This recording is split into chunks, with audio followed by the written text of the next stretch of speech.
Déception surtout.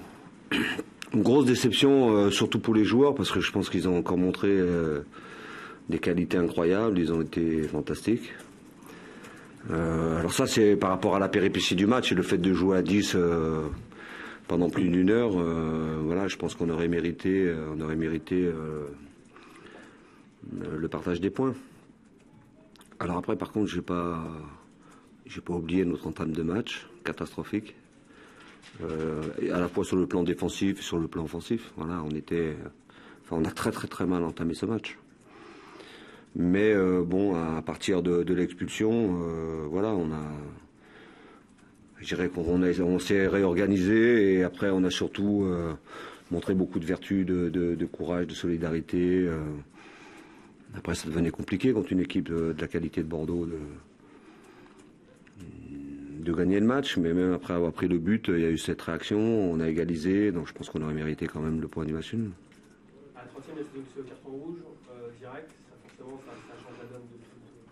Ça change la donne, mais c'est pas choquant. Après, je sais pas, on connaît tous Lenny Langis, il n'est pas méchant, je pense qu'il fait pas exprès. Maintenant, l'action, ouais, je suis allé voir les arbitres après le match pour d'autres raisons.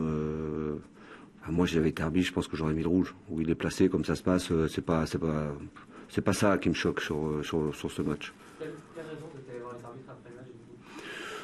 Ouais, parce que on n'a pas le même décompte, quoi. On prend. Alors après, je sais même pas s'il y a main, il y a pas main, penalty ou pas. C'est pas ça. C'est que voilà, sur le banc, on me dit. Enfin, c'est pas les gens de mon staff qui me disent ça. C'est les gens de chez vous, des deux chaînes. On est à 2-10 et à 2 minutes d'arrêt de jeu, donc après, voilà, je pense que j'ai évoqué avec, je suis juste allé le voir pour ça. J'ai dit voilà, moi j'aurais été arbitre, je sais pas si la psychologie fait partie de votre formation ou pas, mais moi j'aurais jamais fait ça. Une équipe qui se dépouille comme ça. Encore une fois, je ne sais pas s'il y a faute ou pas, mais bon, voilà, à 2 minutes j'aurais arrêté. Mais comme toujours, après, voilà, c'est le 4e arbitre qui doit faire le décompte, mais le 4e arbitre, il n'a pas fait le décompte. J'ai beaucoup discuté avec lui pendant le match, tout s'est très bien passé. Il était charmant, ce jeune homme. Mais, on nous demande de dialoguer avec les arbitres, on nous demande, quand on les reçoit, ça se passe toujours bien. Mais j'avais déjà dit à M. Garibian une fois, parce que je l'ai vu au téléphone, je pense que dans les 4e arbitres, il devrait mettre des gens d'expérience. Je sais pas, je pense que quand on a d'expérience, on a un peu plus de psychologie sur ce qu'est un match ou des choses comme ça. Mais peut-être que je me trompe, hein. Peut-être que ça n'a rien à voir, que je dis une connerie, j'en sais rien. Je pense que sur la débauche d'énergie que mes joueurs ont fourni, sur cet investissement-là, on méritait le point du match nul. Ils t'ont donné une raison, justement, quand tu es allé les voir? Et il me dit qu'il n'y a pas de décompte, que pour lui, il n'a pas passé 2 minutes, c'est toujours pareil. Alors après, il comprend la frustration, mais au moins on a pu s'expliquer, on a pu discuter de ça, mais il n'y a pas de... De toute façon, après, c'est fait, on ne va pas revenir en arrière. C'est juste qu'il y a une très très grande déception dans le vestiaire, mais moi je suis pas abattu. Hein. Je pense que c'est un match qui va nous servir et dont on va se servir pour la suite. Alors un point, on aurait aimé le prendre, mais bon, voilà, on en a pris un pari. On ne passait pas le prendre. Dans quel sens tu penses qu'il va te servir? Encore une fois, sur ce qui pour moi va être l'élément essentiel de la course au maintien pour toutes les équipes, la solidarité, l'état d'esprit, c'est ce qui va faire la différence. C'est ce qui va faire la différence. Après, depuis, mes joueurs, ils ont démontré qu'ils étaient capables de jouer au foot, qu'ils avaient des qualités. Donc voilà, c'est cet état d'esprit-là qui va faire qu'on va prendre les points qui nous manquent. Après, la difficulté, c'est qu'aujourd'hui, on ne peut pas quantifier, je l'avais évoqué avec vous déjà, on ne peut pas quantifier le nombre de points qu'il va nous falloir. Mais bon, voilà. Il y a des résultats ce soir qui font qu'il y a des positions qui vont rester les mêmes. D'autres où il y a des équipes qui sont devant nous à 2 points.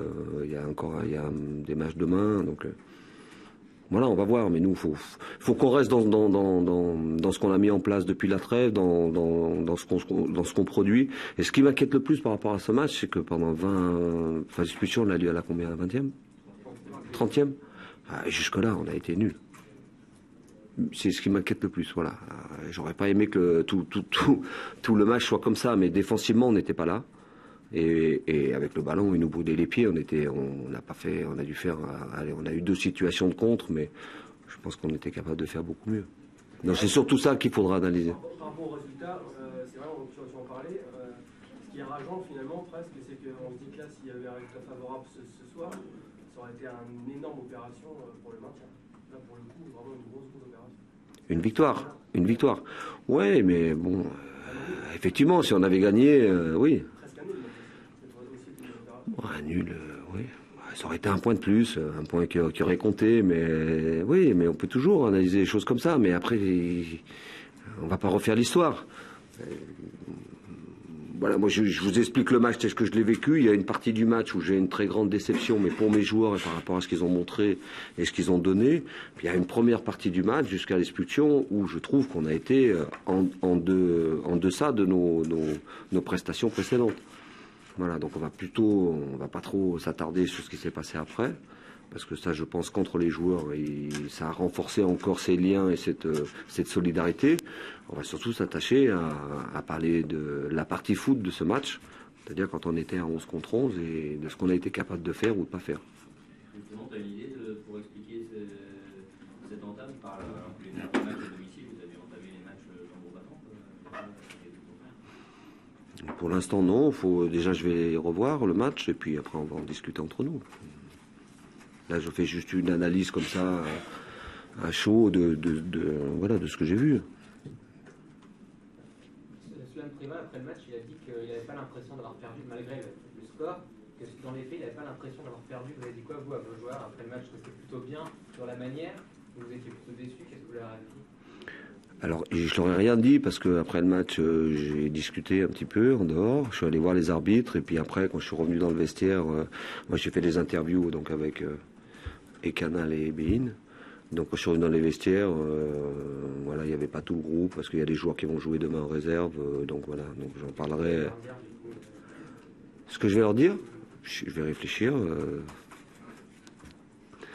et je leur parlerai que mardi du match. Parce que demain, je n'ai pas tout le monde, qu'il y a des joueurs qui jouent en réserve, donc on va digérer, prendre un peu de recul. Mais je suis pas. D'ailleurs, ils l'ont vu sur mon visage, hein, pour ceux qui étaient dans le vestiaire. Je suis vraiment pas abattu. Je suis plutôt confiant, comme je le suis depuis un bon bout de temps. Quelquefois, on avance sur les autres, mais. Dernière question. Hein La dernière. Au petit sifflet final, c'était. Vous avez changé des mots ou Sagnol t'avait chauffé ou c'était juste les... Chauffé pendant le match? Non, j'avais besoin de dire des choses, donc je lui ai dit. Après, ça entre lui et moi, mais comme je suppose qu'il y a quelqu'un qui a dû filmer ça. Oui. Non, mais après, je veux pas que ce soit une polémique. Après, moi, j'ai exprimé des choses, mais parce que j'ai pas du tout apprécié. Pour tout vous dire, j'ai pas du tout apprécié sa conférence de presse d'avant-match. Donc voilà, maintenant je lui ai dit pourquoi. Après il le comprend, il le comprend pas, il est d'accord, il est pas d'accord, peu importe. Mais bon, j'aime pas être mis devant le fait accompli pour certaines choses. Comme je sais que Willy est un garçon très intelligent et qui fait très attention à sa communication, mais que quelquefois sa communication, alors premier degré ou deuxième degré, dans un passé pas si lointain, n'est pas toujours comprise par tout le monde. Voilà, donc en tout cas, celle qu'il a fait, moi je ne l'ai pas compris dans le sens où il a voulu lire, c'est ce qu'il m'a dit. Mais je l'ai trouvé un tout petit peu déplacé. J'aime pas être pris en otage de choses, voilà. Parce que pour Emilio Sala, il n'y avait pas d'accord. On devait s'appeler. Mais avant qu'il y ait ces appels, quand vous balancez sur Internet, Emilio Sala ne va pas jouer ici et là, que vous faites intervenir des entraîneurs qui sont plus au club, Jean-Louis Garcia qui donne son avis, Garand des Gravelines sont des gens de parole, qu'il y en a plein Internet, vous avez un petit peu le couteau sous la gorge quand même. Voilà. Alors, on va finir par une note amusante. J'ai même cru à un moment que Pascal Obispo allait donner son avis. Donc à un moment, ça suffit. Et après, dans la conférence de presse de Willy, la démonstration qu'il a faite sur le fait que Emilio Sala ne joue pas, je ne l'ai pas bien pris. Donc après, vous la regardez, et puis comme ça, vous pouvez comprendre. Et puis, je vais m'arrêter là. Merci beaucoup. Sur le match de mercredi, Paris Saint-Germain-Chelsea, oui. Un pronostic? Oui. Je sais pas, mais je souhaite que tout cœur que Paris passe. Je pense que Paris a les moyens de passer. Après, ça va être compliqué. On sait que ça va être compliqué, mais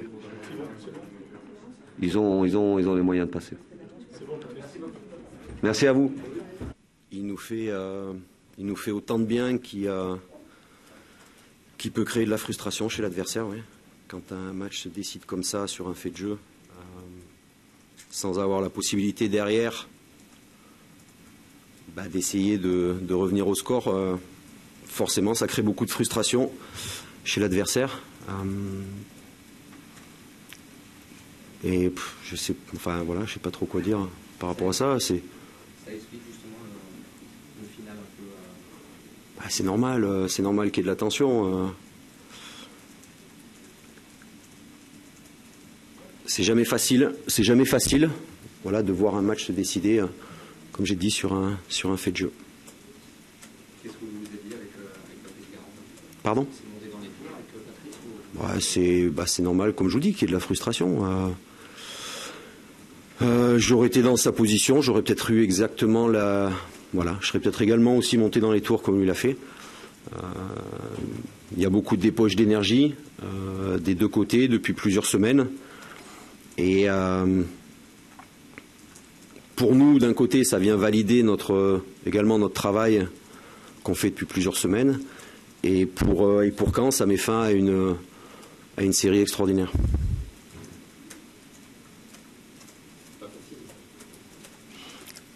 Non, c'était pas facile. Comme nous, vous avez pu le voir, c'est extrêmement difficile de jouer sur un terrain aussi abîmé. Ça facilite pas les passes rapides. Après, le terrain est pour les deux équipes. Forcément, quand vous jouez sur une surface comme ça, c'est des jeux beaucoup plus, des circuits de jeu beaucoup plus saccadés. Il y a beaucoup plus de pertes de balles, il y a beaucoup plus de contre-attaques. Mais ça facilite pas forcément le jeu je dirais que tout le monde, les techniciens, les joueurs, les gens dans le stade et les téléspectateurs aimeraient voir. Les contre-rapides de Caen, bien sûr, ils ont des joueurs capables d'évoluer très vite en compte, comme Bénézé sur le côté gauche, comme Kanté qui est vraiment... pour moi et puis pour beaucoup de techniciens, c'est peut-être la révélation du championnat de France cette année. Kanté. Et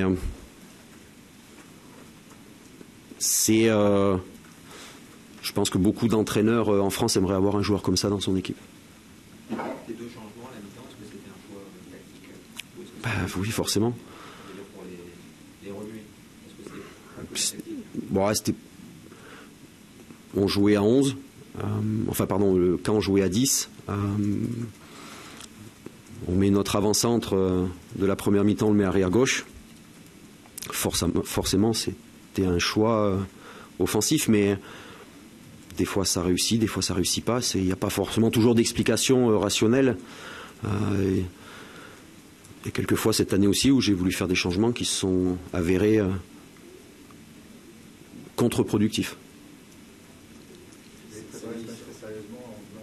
Est-ce que l'équipe bordelaise a répondu à vos attentes ce soir dans l'implication C'était difficile. Après, si on est venu jeudi, c'est parce qu'on prenait cette équipe extrêmement au sérieux de Caen. Elle avait démontré par ses dernières prestations que c'était une équipe qui avait su inverser la tendance sportive par rapport à la première partie de championnat. Et on est venu ici avec le plus grand des respects. Face à la meilleure équipe de 2015. Après, comme je vous dis, il y a eu des faits de jeu qui ont fait que finalement on repart avec les 3 points. Forcément, on va pas s'en plaindre. Ouais. Après, je pense que quand on a de la chance de marquer un but à l'extérieur, je dirais, face à une équipe comme Caen actuellement, une fois qu'on a marqué le but, on doit avoir une réaction beaucoup plus sportive et on peut attendre, je pense, la fin du match avant de fêter son but. Encore 2 questions.